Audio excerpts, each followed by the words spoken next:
자, 여러분 사대주의라는 단어를 일단 좀 먼저 이해해야 합니다. 우리가 사대주의 하지만 뭐가 사대주의인지를 한번 이해할 필요가 있습니다. 원래 사대주의라는 뜻은 큰 것을 섬긴다는 뜻입니다. 큰 것을. 그런데 그 뜻이 바뀌어져 가지고 강한 국가를 의존하는 맹목적으로 복종하는 주의로 바뀌어져 버렸어요. 우리나라의 사대주의가 들어와서. 그러니까 대외 의존적인 성향, 그 사대주의는 자율적인 사상이 없는 거죠. 큰 것을 의지해야 되니까. 그래서 우리나라는 신라 백제 고구려 삼국시대 때 나당연합 기억하시죠? 나당연합에 고구려를 멸망시키고 신라가 삼국통일을 할 때 그때 사대주의 근성이 바로 그거잖아요. 자, 그리고 또 이조시대의 초기에는 또 이조시대 거의가 청나라한테 명나라가 망하기 전까지 또 우리나라 이시조선도 명나라의 속국으로 거의 살았습니다. 사대주의 사상에 살았습니다. 세종대왕이 한글 창제를 하려고 할 때도 이 사대주의 사상을 가진 충신, 영의정, 최만리가 세종대왕의 한글 창제를 생명 걸고 막았습니다. 그래서 세종대왕은 어떻게 했을까요? 숨어서 한글을 창제하게 됩니다. 이게 사대주의 사상입니다. 명나라가 크기 때문에 의지하고 자율적으로 우리나라를 위해서 뭔가를 해야 되는 것을 하지 못하는 게 사대주의 사상입니다. 자, 명나라의 최만리가 하는 말이 명나라의 반역이라는 거요. 한글을 만드는 거는. 아니, 우리나라 말을 만드는 게 어떻게 명나라의 반역이 되겠습니까, 여러분? 논리가 안 맞는 겁니다. 그러나 이 사대주의 사상에 꽉 막힌 사람들은 이걸 알 수가 없습니다. 뿐만 아니라 우리나라 임진왜란 때를 보십시오. 그 임진왜란 때도 명나라를 의지했습니다. 사실 명나라가 와서 우리한테 뭘 해준 거 있습니까? 명나라 가서 우리나라 아녀자들, 처녀들 짓밟히고 빼앗긴 것밖에 없습니다. 노른자에 앉아서 놀았습니다. 일본을 물리친 건 누구였어요? 이순신이었어요. 이순신의 지혜로 명나라 군대가 안 물러가니까, 임진왜란이 끝나고도 안 물러가니까 이순신이 말을 잘 해가지고 명나라 대장이 스스로 물러가도록 그렇게 지켰던 거죠. 명나라도 일본이 우리를 먹으면 중국도 만만치 않거든요. 우리나라를 발판이거든요. 중국 대륙에. 그러니까 일본이 우리나라를 먹으면 중국 먹는 거는 순간이거든요. 그러니까 명나라도 올 수밖에 없었던 거죠. 근데 조선이 망하건 안 망하건 명나라에는 상관이 없었던 거지만, 그러나 일본이 먹으면 자기네가 위험해진다는 건 알고 있었던 거죠. 자, 그러면 이제 임진왜란이 끝나고 여러분 또 무슨 전쟁이 있는지 아세요? 병자호란. 그 힘있던 당나라도 망하고 그 힘있던 명나라도 망하고 그 명나라를 망하게 한 게 청나라잖아요. 근데 그 청나라 때 병자호란. 그래서 효종이 불모로 8년 잡혀가잖아요. 효종이 세자 때. 근데 청나라에 잡혀갔을 때 효종이 왕이 됐을 때 청나라를 복수심에 치고 싶었거든요. 그래서 이완대장을 비롯해서 북벌 정책을 세우고 있었어요. 그런데 우리가 학교 다닐 때 굉장히 훌륭하게 우리에게 어필했던 송시열의 그 선비를 아십니까? 우리 학교 다닐 때 송시열 들어본 적 있을 겁니다. 근데 얼마나 절개가 굳고 얼마나 선비다운 선비로 우리는 알고 있었잖아요. 그런데 송시열도 사대주의 사상, 효종을 도와서 북벌 정책을 하려고 할 때에 이 송시열은 저 오랑캐가 명나라를 망하게 했기 때문에 명나라의 복수심으로 청나라를 들어가려고 했던 사람이거든요. 이게 사대주의 사상이에요. 자, 왜 갑자기 목사님은 지금 우리 역사를 지금 역사를 들먹거리면서 왜 사대주의 사상을 얘기하냐? 이거는 유대인들하고 연결되기 때문입니다. 역사는 새 시대를 창조해 갑니다. 역사는 계속 우리에게 뭘 줍니까? 교훈을 줍니다. 그래서 우리의 역사를 지금 돌아보고 있는 것입니다. 자, 그래서 이 사대주의는 그 송시열 같은 사람은 오직 복수심에 누구를 위한 복수예요? 명나라를 위한 복수. 송시열이 지금 어느 나라의 정치인입니까? 그럼 어느 나라를 위해서 목숨 바치고 일해야 되겠습니까? 이게 사대주의는 이렇습니다. 큰 것을 의지합니다. 그래서 그 명나라를 망하게 하는 복수심에 청나라를 치려고 했던 거죠. 사대주의 사상과 내 생각의 사상은 나라도 없고 자신이 없는 정체성입니다. 이렇게 사대주의가 나라를 팔아먹고 어디에 충성하고 사는지도 모르고 자기는 대한민국의 조선의 사람이면서 명나라에 충성하고 있고 명나라를 위해서 목숨 바치고 있는 거죠. 이게 말이 됩니까? 그럼 내 생각의 사상이라는 게 뭐겠습니까? 제가 우리 자매님하고 대화를 하다가 깨닫는 거 있어요. 무슨 얘기냐? 상대방의 말을 듣고 우리는 말을 해야 되는 거잖아요. 그런데 우리는 상대방이 말하려고 할 때 미리 짐작하고 내 생각으로 내 의견을 얘기를 해버리는 거예요. 그러면 상대가 말하고자 하는 거를 그냥 안 해버리는 사람이 있는가 하면, 화를 내는 사람이 있는가 하면 끊어버린 사람이 있습니다. 아, 저 사람은 내가 말을 할 때 안 들어줘. 자, 제가 그래서 의식을 바꾸는, 우리가 의식이 성장이거든요.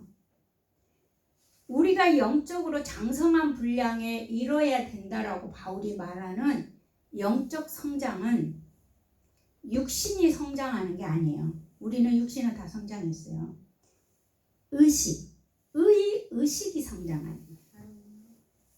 그래서 이런 것도 우리가 50년, 60년 길들여지고 나도 모르게 하고 있는 것들을 우리가 잘못된 것을 발견했을 때는 빨리 의식으로 바꿔가는 훈련인 거예요. 이게 내 실제거든요. 그러니까 내 생각을 말하는 게 중요한 게 아니에요. 우리는 대화를 할 때 상대방의 말을 듣고 그때 내 생각을 얘기하는 게 중요한 겁니다. 이게 소통입니다. 말을 듣고 내가 말을 해야 됩니다. 근데 내가 먼저 다 말을 해가지고 내 맘대로 하나님도 들어야 된다는 거, 이건 아니에요. 근데 상대방의 말을 듣고 내가 말하는 게 중요한데, 만약에 이렇게 못하면 세 가지의 사람이 심리학적인 일들이 일어납니다. 저도 심리학을 이해를 참 못했어요. 대학원 다닐 때. 한 번도 이 심리학을 생각해 본 적이 없었거든요. 그래서 교수님한테 난 심리학이 이해가 안 된다고 그랬어요. 여러분, 오늘 제가 말씀드릴 때 좀 이해가 안 될 수도 있어요. 심리학이 뭐냐? 자, 내가 상대방이 얘기를 듣고 말하지 아니하고 내가 상대방이 말을 하려고 그럴 때 내 주장을 해버려요. 그러면 어떤 사람은 그걸 듣고 화를 버럭 냅니다. 화를 버럭 내는 사람은 자기가 살려고 합니다. 자기 생존력이 강합니다. 난 네 말 안 듣겠어 이러고 화를 냅니다. 첫 번째. 두 번째 사람은 화를 내다가 포기를 합니다.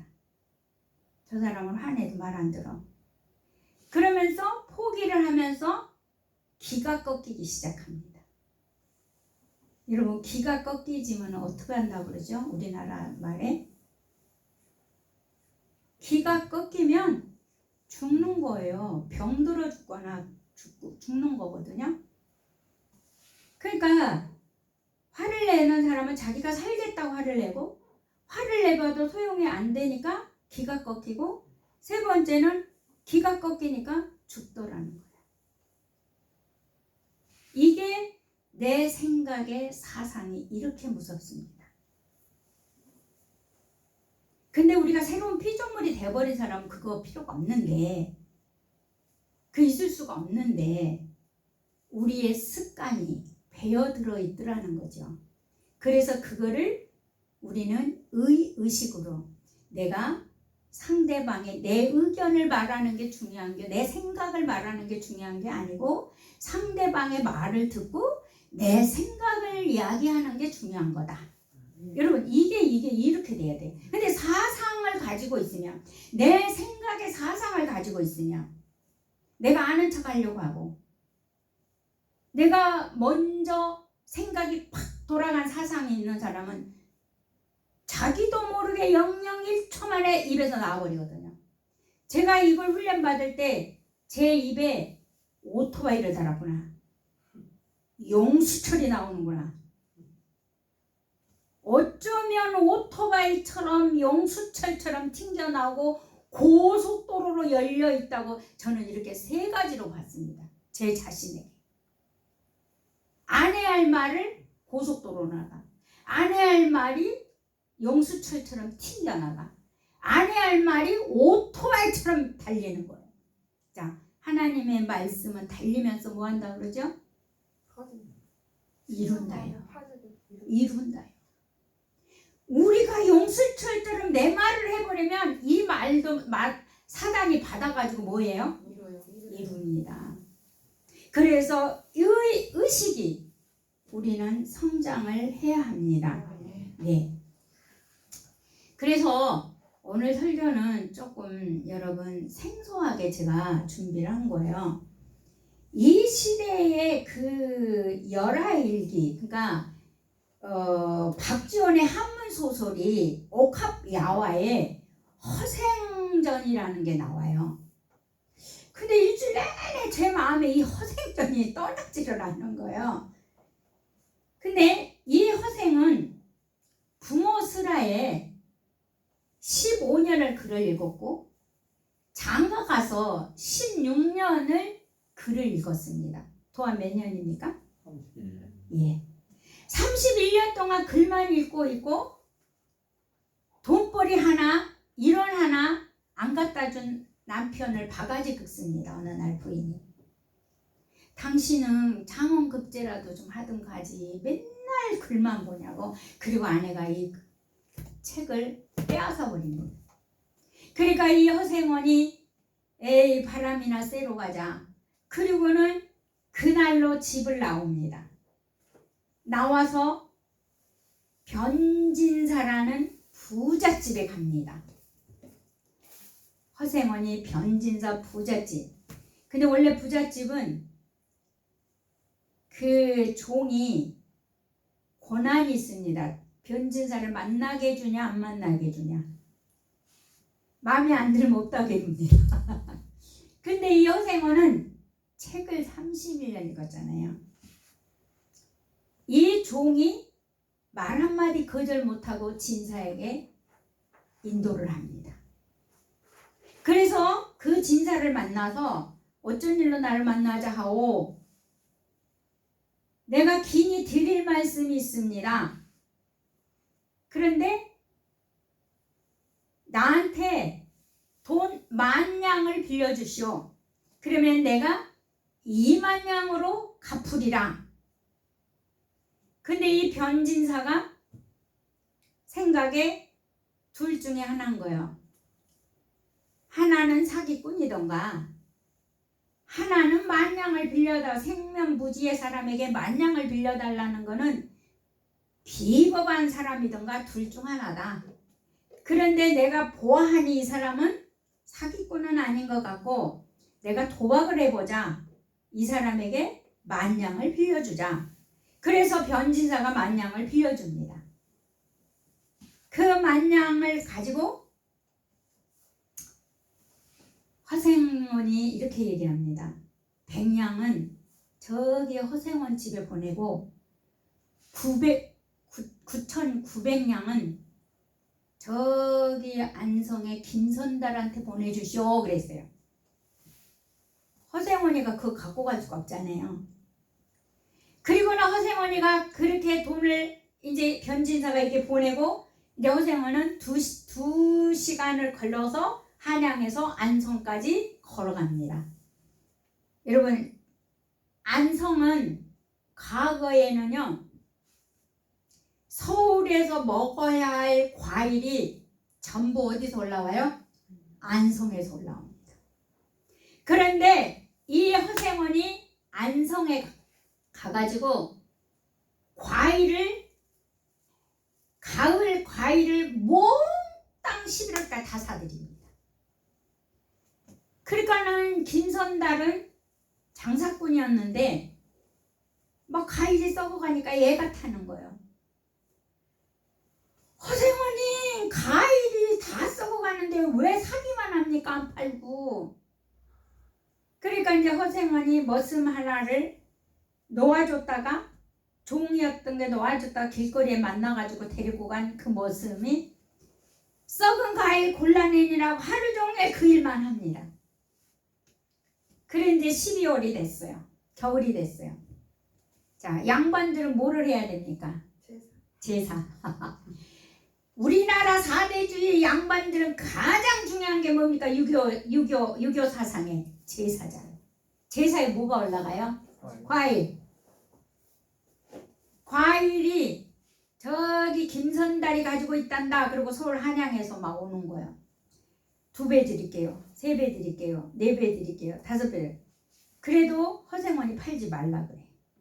김선달은 죽겠어. 썩어가는데 지금 5배 올랐는데 팔지 안 판다고. 근데 10배가 오르니까 팔라고 그래요. 김선달에게 허생원이. 자, 9,900냥으로 얼마 번지 아십니까?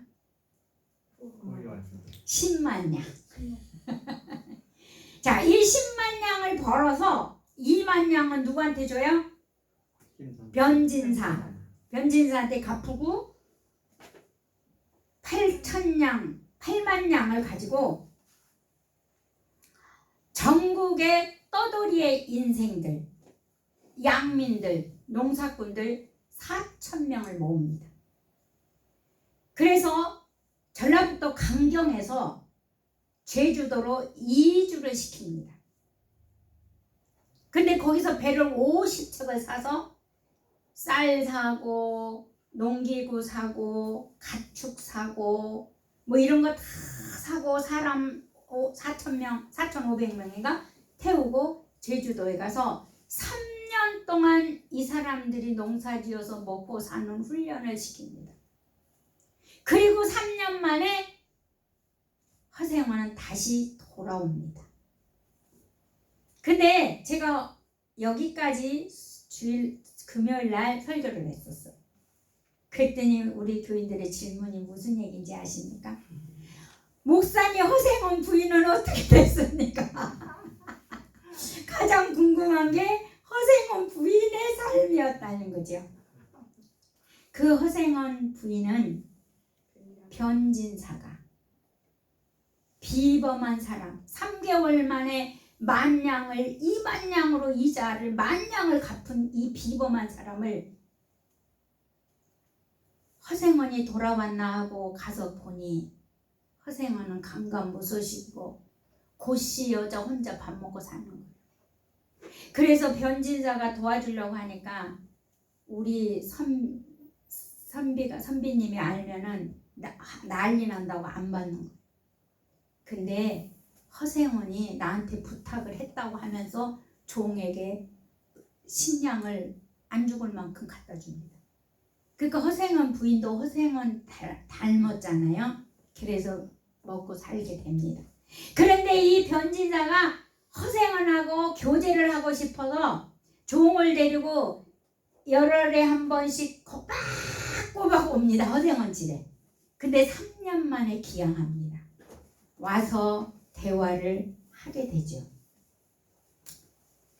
그래서 제주도에서 그 사람들을 살게 하고 3년에 왔을 때 이 변진사가 대화를 해보니까 너무 훌륭해서 아까 송시열하고 이완 효종의 그 대장 이완을 소개시켜 줍니다. 변진사가. 그래서 이완 대장이 효종대왕하고 합세해서 송시열하고 청나라를 치러 가겠다고 이렇게 허생원한테 얘기했을 때 허생원이 하는 말이 이렇습니다. 치지 말라. 군량미는 얼마나 되고 군대는 얼마나 되느냐. 그랬더니 15,000명 군인 갖고 1년 먹을 식량 갖고 북벌 정책을 하겠다는 거예요. 전쟁을 하겠다는 거예요. 그러니까 허생원이 하지 말라. 15,000명 다 집으로 돌아가게 하고 그 창칼들은 전부 녹여서 농기구 만들고 군량미는 백성들 나눠줘서 먹게 해서 20년 국고를 튼튼히 하고 전쟁 10년 할 전쟁을 준비하라. 그래서 30년 후에 전쟁을 하려고 해라. 준비해라. 그러니까 이완 대장이 뭐라고 하냐면 30년 후에는 나는 없는데요. 허생원이 뭐라고 얘기한지 아십니까? 당신은 준비하고 없어도 아들이 하면 되고 아들이 못하면 그의 아들이 하면 된다. 나라와 백성은 영원히 있다. 당신은 간다 할지라도. 여러분, 내가 하늘나라에 내가 다 하는 게 아니에요. 우리 후손들이 해야 할 일이 있어요. 내 생각의 사상은 내가 다 해야 되는 거예요. 내가 다 해야 되는 거예요. 여러분, 내가 다 할 수 없는 거예요. 네. 그래서 매화가 자기 신세를 변화시켜줬던 매화가 허생원을 3년 따라다녔어요. 그런데 이 허생원이 떠나버리죠. 제주도를. 그 종에서 속량받는 그 매화가 허생원을 3년 따라다녀서 허생원은 오입장이도 아니고 활량도 아니기 때문에 은근히 사모하는 여인의 마음 하나 다룰 줄 모르지만 1만 천만 명의 마음을 다스릴 줄 아는 허생원으로 이 소설은 표현하고 있다는 겁니다. 네. 변진사는 돈을 빌려줄 때 범상한 인물이 비범한 인물인 것을 알고 빌려주었던 것을 볼 수가 있고, 그 허생원의 처 고씨도 돌봐주었던 것을 볼 수가 있습니다. 정말 우리 성경적이라는 이 소설의 내용이 성경적이라고 저는 생각을 했습니다. 그 허생원이 그 청나라를 치러 갈 때에 북벌 정책은 30년을 바라보면서 준비해라. 저 청나라가 명나라를 망하게 할 때는 1년, 2년의 전쟁에서 망하게 한 게 아니라 10년을 했다. 저 중국의 중원을 말을 타고 달릴 때 저 명나라, 그 튼튼한 명나라를 망하게 하는 거는 10년이 걸렸다. 그럼 청나라는 또 어디에 망합니까? 원나라에 망하잖아요. 원나라는 어디입니까? 몽고잖아요. 몽고는 말 타는 민족이자 유럽까지 갔잖아요. 그죠? 그 사람들이 1, 2년 만에 정복을 했을 것 같아요? 아니요. 중국이 어마어마한 땅인데 어떻게 1, 2년 만에 정복합니까? 우리는 1년 갖고 중국을 정복할 생각을 하는 거예요. 이게 말이나 됩니까? 그러니까 여러분, 우리가 알아도 누구를 알아야 돼요? 하나님을 알아야 합니다. 알아도 하나님을 알아야 합니다. 그래서 이 허생원이 제주도의 주민을 이제 살게 해주면 떠나면서 5가지 부탁을 합니다. 너희가 잘 살려면 5가지를 지켜라. 부지런해라. 남의 것을 탐하지 말라. 남의 허물을 용서해라. 여러 사람의 유익이라면 내 유익을 포기해라. 함부로 제주도를 떠나지 말라.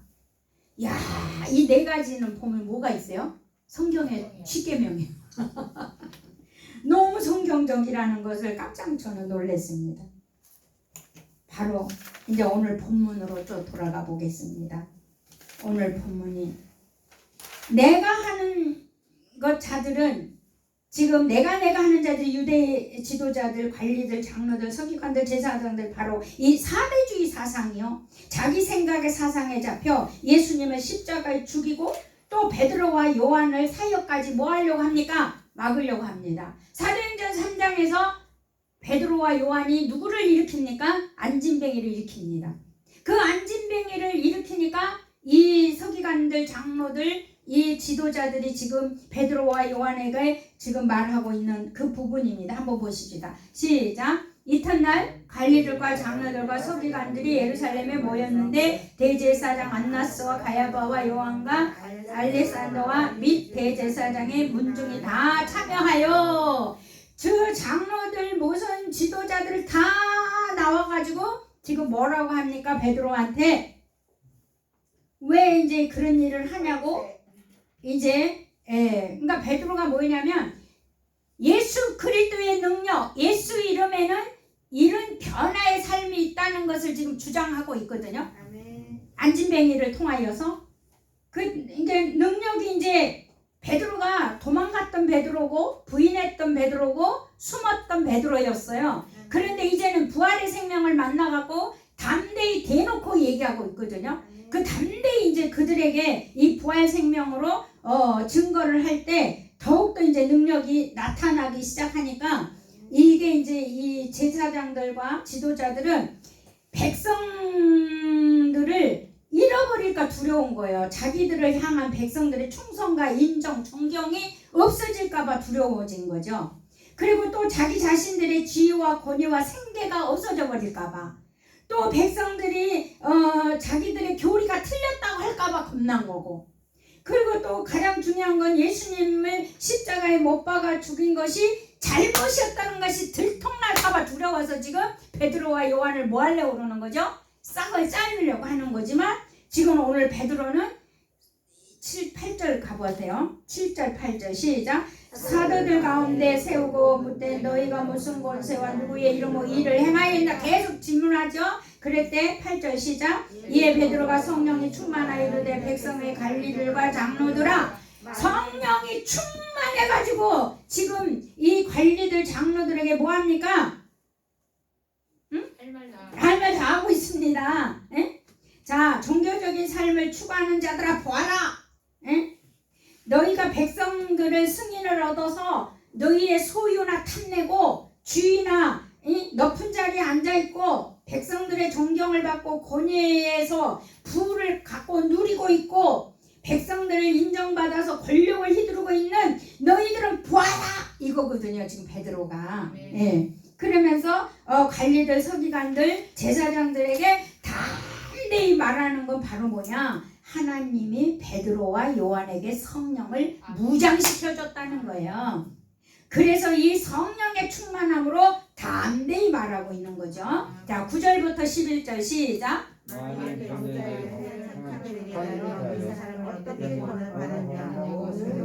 너희와 모든 이스라엘 백성들은 알라. 너희가 십자가에 못 박고 하나님이 죽은 자 가운데 살리신 나사렛 예수 그리스도 이름으로 이 사람이 건강하게 되어 너희 앞에 섰느니라. 이 예수는 너희 건축자들이 버린 돌로서 집 모퉁이의 머릿돌이 되었느니라. 아멘. 니들이 버리고 니들이 죽였잖냐. 그 죽인 그 예수가 지금 능력으로 온전케 하시지 않냐. 그러면서 베드로가 세 가지를 핵심을 얘기하고 있습니다. 첫 번째, 무슨 이름으로 안진뱅이 일으켰어요? 예수 이름으로.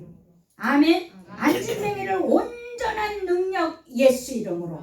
예. 두 번째는 십자가에 못 박는 예수가 메시아였다는 것을 확인시켜주고 있는 거죠. 예. 너희들이 죽인 메시아, 너희들에게 지금 니들이 보고 있는 거는 이 메시아, 이 예수가 메시아야. 니들이 보고 있는 거야 라고 시켜주고 있고, 세 번째는 뭐냐면 이것이 바로 십자가에 죽으시고 부활한 생명이야. 내가 이렇게 담대히 너희들에게 말할 수 있는 거는 부활의 생명이야.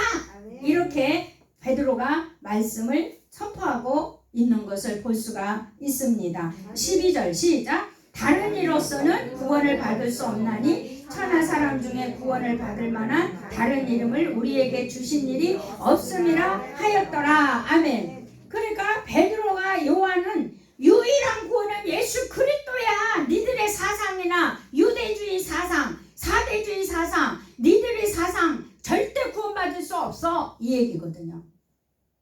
믿습니까? 우리는 절대 예수 그리스도로만 구원받을 수 있습니다. 내 사상과 내 사대주의 사상과 절대로 다 구원을 이루어질 수가 없다는 것을 오늘 말씀하고 있습니다. 베드로와 요한은 부활의 생명을 가진 후에 강력한 능력과 치유와 구원이 선포되고 있습니다.